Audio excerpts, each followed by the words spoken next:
Oh, God. Hi, I'm Chastity with Backwards KC Plans. Welcome back. Nope. All of that, erase. Don't like it. Done.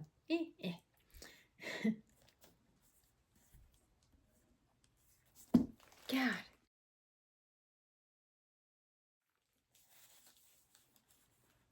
Hi, I'm Chastity with Backwards KC Plans, and welcome back to my channel.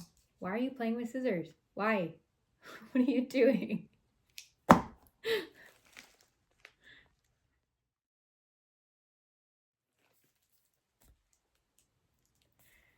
I'm Chastity with Backwards KC Plants, and welcome back. I have another small plant unboxing. I know I said, like, in my very first video, there won't be many plant unboxings because my house is full, and yeah, your girl lied. I've only got 1, 2, 3, 4, 5. I've got 5 plants this time. 3 of them, two of them are corms for sure, and then 2 begonias. And yeah, I have a thing for begonias, so if I find something within Canada that somebody's got begonias, hit me up. Like, I will probably buy them. And yeah, so yeah, the other 2 corms, and then one that's a little TC plant. So, further ado, I am going to unbox these, and I am going to see how techie I can be and see if I can insert pictures along here of the mother plants and what they look like. And along the way, I guess I'll talk about maybe a little bit of alocasia care, since that can kind of be a struggle sometimes for people. I know lots of people have said to me, they're like, oh, I can't get alocasia to grow properly. And I personally don't really have any issues, but I guess my secret to it is I use cocoa coir and perlite, mix that. So whatever, if I put in 4 cups of, say, cocoa coir, I put in about 2 cups of perlite. And then I always, on the bottom of my cups, I put a layer of leca, and it's drainage. I always use drainage. I am not a fan of no drainage. So yeah, I just, water it thoroughly. I typically don't let my alocasias dry out. And I know lots of people in the winter say, like, oh, my alocasia only has 1 leaf left. Like, what am I doing wrong? If you're not supplementing light and you're not hammering them hard with fertilizer, they're just going to go dormant. That's just how they are. And if they do go dormant, like, it doesn't matter how much fertilizer and light you give them afterwards. They might not come back till spring. I don't know what it is. Plants they just know. It's winter and they'll try to go dormant. Some will come back. You might have to start over from a bulb, but it's not a big deal. Honestly, just leave them. Just keep watering them, do your thing, and they'll come back.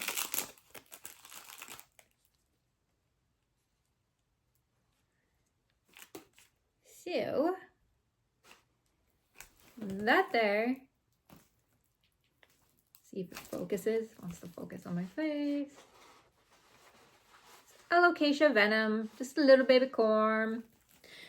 So funny story about this. I have said from the very beginning, nope, not buying. I want nothing to do with them. They came out and they are thousands of dollars, and I'm like, why? They look like a flippin' alien. Ouch. That would be my cat attacking my feet. And yeah, I have held off like forever. And somebody was hounding me saying that I should buy one, and I was like, well, they've dropped a lot in price, so I could justify buying a corm, and then in a few plants, hopefully this guy has paid itself off. I have heard they're prolific cormers and fast growers, and if you hear ruffling down, it's because my cat is running through all the wrapping paper that I just threw on the ground. Yeah, I think that's about it. I personally don't like them, but I'll try them out, see what I think. If I don't like it afterwards, I just take the loss and I'll sell it afterwards.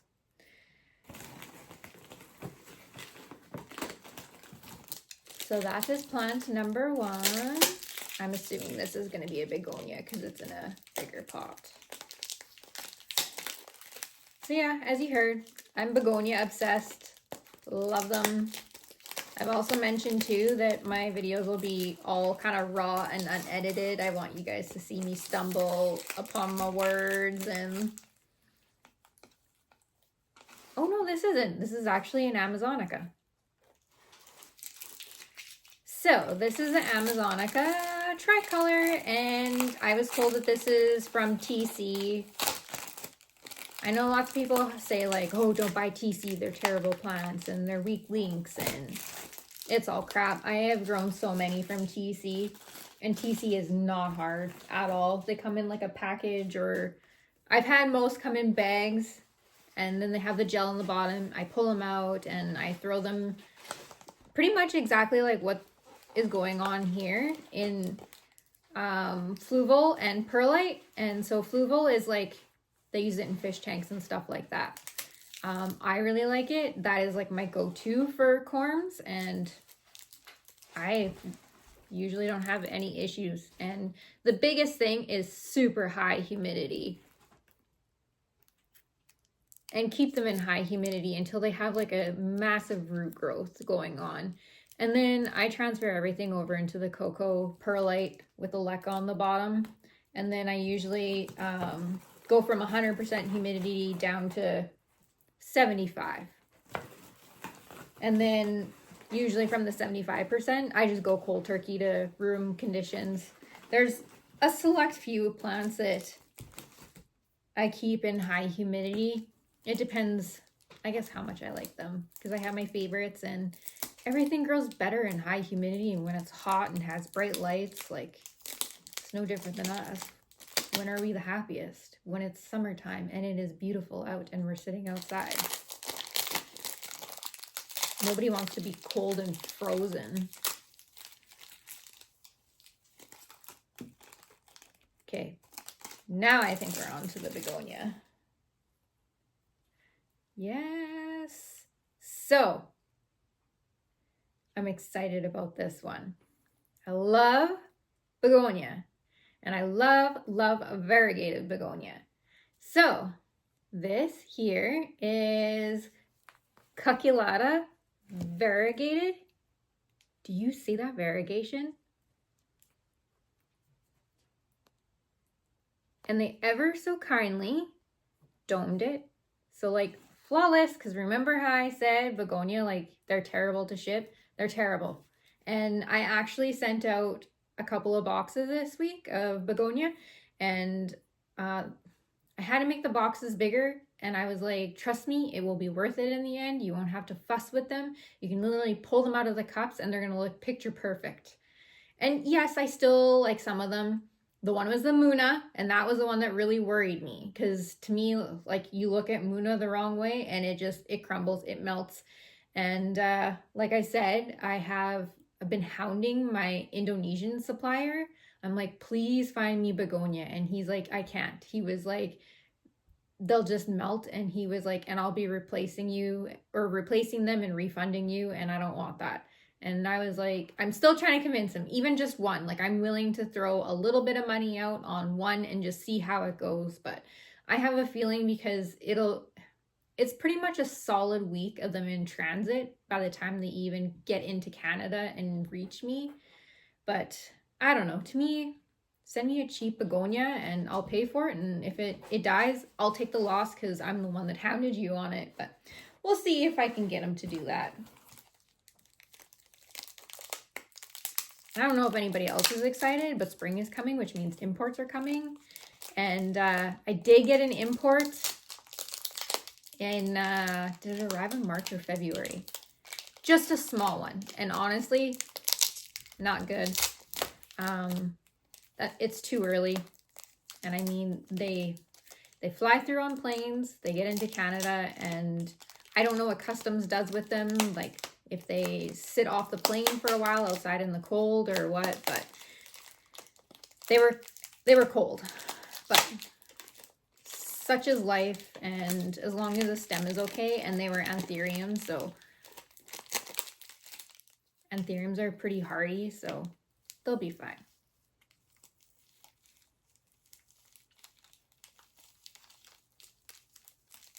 Okay, and this one, I'll also throw a picture up somewhere along here.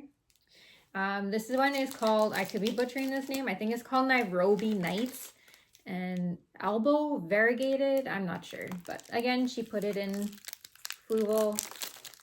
How about we just pull this guy out? Because I'm going to repot these guys anyways. Even with my corms, I always put a layer of leca on the bottom of the pots. And this is the one time that I use no drainage. So it'll be like, I'm going to say, I will use probably a smaller cup than this. And I'll put like the leca, say we're using this pot. I'll put the leca up to about here. And I use that as my water reservoir. So then you can always see, and I kid you not, Alocasia will corm. They will grow like crazy in leca in the bottom, fluval perlite. I got to get my words straight. It's foolproof, honestly. And fun fact, fluval, since it's used in fish tanks and stuff like that, it actually already has nutrients. So, but I'm a heavy fertilizer, so I still fertilize every single watering, but they're gonna grow, they're gonna take off. You're not gonna regret it, honestly. High humidity, just seal that box off and throw it under a light. I don't even use heat mats. I know lots of people are like, oh, I use a heat mat. I don't use a heat mat. And a lot of my lights are LED, so they throw like 0 heat, but I don't really care if it takes longer, whatever.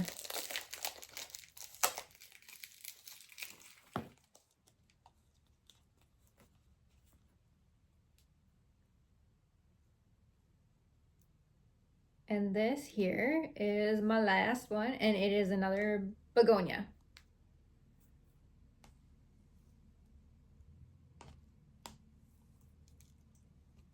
Oh, she's gonna be nice. I have wanted this one. I've been looking for it for a year. Kid you not. Does this not remind you of fall? Autumn Ember. I friggin' love it. My dog is barking because my husband is now home. So, welcome to my chaos. So, anyways, with that, I'm going to wrap up because you're going to hear a door. My dog is not going to stop barking. Anyways, I will see you guys in the next video, and thank you for joining. Please like and subscribe. That helps me so much. And please leave a comment. Tell me what you want to see. Tell me what I sucked at. I want to hear it all. Thanks, everyone, and I will see you in the next one. Bye.